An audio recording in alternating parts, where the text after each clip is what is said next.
Welcome to the Dansportstips NFL preview shows. We're looking at the AFC South today for the upcoming NFL season. Obviously, this division consists of the Tennessee Titans, the Jacksonville Jaguars, two teams that drafted in the top 5, and the top end, the Houston Texans and the Indianapolis Colts. Very, very much a muddling division. I'm going to dive straight in with the Jacksonville Jaguars. On the bare face of things, the Jags actually look loaded for bear this year. In a weak division, they drafted arguably the two best players in terms of upside at their two biggest positions of need in Jalen Ramsey and Miles Jack, bar the obvious offensive line need, that is.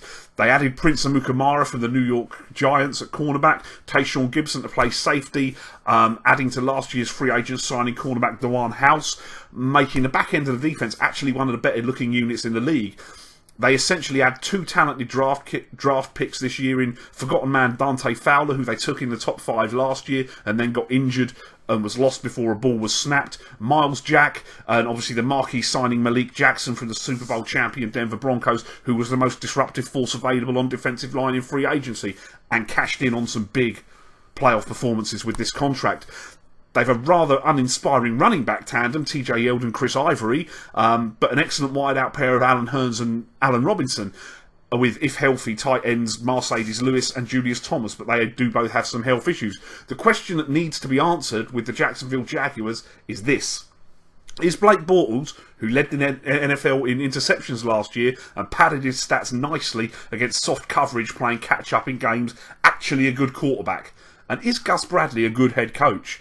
The talent's there, so the excuses aren't anymore, but this is a team that's won 12 games in 3 years. That gives me reservations enough that I'm perfectly happy for the Jaguars bandwagon to drive off into the distance as I wave it goodbye without me on board. The Houston Texans, off years of poor quarterback play, the Texans made their biggest splash at the position since they traded for Matt Schaub from Atlanta and threw their dollars at Brock Osweiler from Denver. Osweiler started over Peyton Manning in Denver for a few games last year before being benched again. That statement isn't as meaningful as it would have been prior to last season, as Manning was a shadow of his former self. This is a lot of money for a man with basically zero track record and experience in the NFL. I assume gambling that he sat and learned under Peyton Manning, but that sounds eerily similar to two other recent quarterbacks this team has had in Ryan Mallett and Brian Hoyer, who sat on the bench and held a clipboard while Tom Brady did his thing in New England. They do have DeAndre Hopkins, who continues to excel at wide receiver, but not a lot else in the way of depth at the position.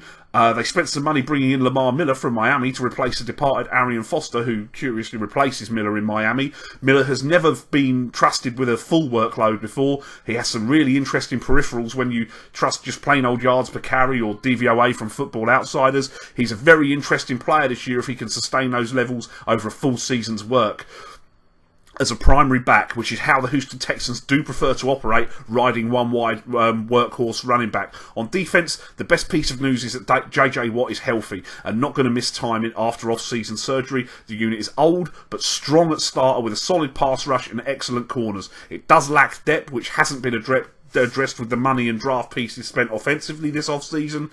The fortunate thing for Houston is that if Osweiler doesn't work out, then Lamar Miller could well carry a large load for this team and buy time for the young receivers past Hopkins to get in space with play-action plays as well. The division is basically still terrible. It's very hard to get a handle on the winner, but Houston are definitely among them, and if Osweiler works out, then they could be very, very good and head and shoulders above the rest. The Tennessee Titans, I really want to like the Titans. I mean, I really do, but I just can't. I mean, I see why Ken Wisenhunt was fired. He's won something like 3 of his last 23 games as a head coach. But I just can't get excited by another team promoting from within. I mean, Tennessee are Pittsburgh South, let's be honest, without having the history in the championships. With Dick LeBeau as defensive coordinator, Mike Mularkey as head coach, Wisenhunt before him was also offensive coordinator in Pittsburgh, like Mularkey. I really don't see the direction for this team that's earned a top 5 draft pick in consecutive seasons. For sure, Marcus Mariota is a player with bags of potential that I really hope he realises at quarterback. And they drafted a Heisman Trophy winner, Derrick Henry, at running back. But the league is littered with Alabama running backs who failed at the NFL level, and they also acquired DeMarco Murray in the Chip Kelly purge in Philadelphia. I don't see the direction they're going in on offense. They're talking about running the ball a lot, which almost negates Mariota, really, who is probably the most dynamic player on this roster. On defense, Derek Morgan being healthy is going to help that unit see improvement under LeBeau, you would imagine. He has a strong history from the Steelers' glory days, the recent glory days, obviously, rather than the 70s, that with the right pieces to fit the way he wants to play, the defence will produce results against rush and pass. They've drafted a nose tackle, they've signed Rashad Johnson from Arizona to aid the transformation, but the offense, as I say, doesn't have a playmaker really past Mariota. He's still raw. Malarkey as head coach just doesn't inspire. 4-21 is his record in his last 25 games as a head coach that he's overseen. Tennessee will be drafting in the top 10 again, I fear, next year. The only reason it's not top 5 is the schedule. Aided by their division and non-division games against such powerhouses as Detroit and Chicago, it's such a shame because this division is waiting for someone to be bold and make the correct moves needed to claim it, but they all just seem to stay in mediocrity. And that brings me to the Indianapolis Colts. I have a huge problem with the Colts. Firstly, they have got the worst general manager in football, and they've just signed him to an extension. Why? Drafting Andrew Luck certainly wasn't for his draft record excluding Luck, and I could have made that pick. Hell, the homeless dude that told Jimmy Haslam to draft Johnny Football in Cleveland could have made that pick. Virtually every other draft pick has been a complete train wreck, and that's before we mention a certain trade for a running back that no longer on this or any other team in the league for a first round pick. Couple this up with a coach who was on the verge of getting fired at the end of last season. All reports had Chuck Pagano as a dead man walking. Complete breakdown of relations between coaching staff and the front office was being blamed for the struggles at the back end of last season, along with the obvious injury to Andrew Luck. The injury to Luck is caused by the complete failure of the general manager year after year to address a god-awful offensive line. So they extended Pagano as well and apparently changed their minds, and everything's fine now. Ladies and gentlemen, your 2016 Indianapolis Colts. The defence is distinctly average, bar Vontae Davis, who is one of the better cornerbacks around, but does seem to be having trouble staying on the field. Best linebacker Jarrell Freeman is gone. He's in Chicago.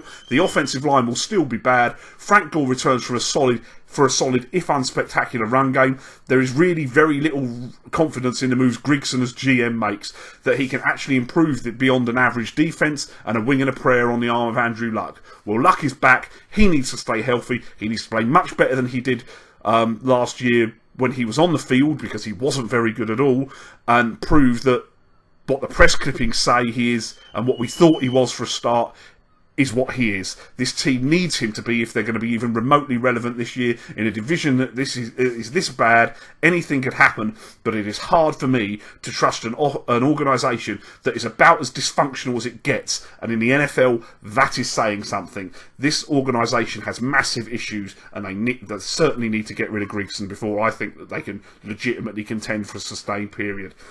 The bets I'm going to take in this division: I'm going to take the Indianapolis Colts to make the playoffs, no, at even money. For everything I've just said about Indianapolis, they're over-reliant on Luck, who now has a question mark over him, and it wouldn't surprise me if he gets hurt again behind that awful line, and the GM that I don't think has a clue what he's doing.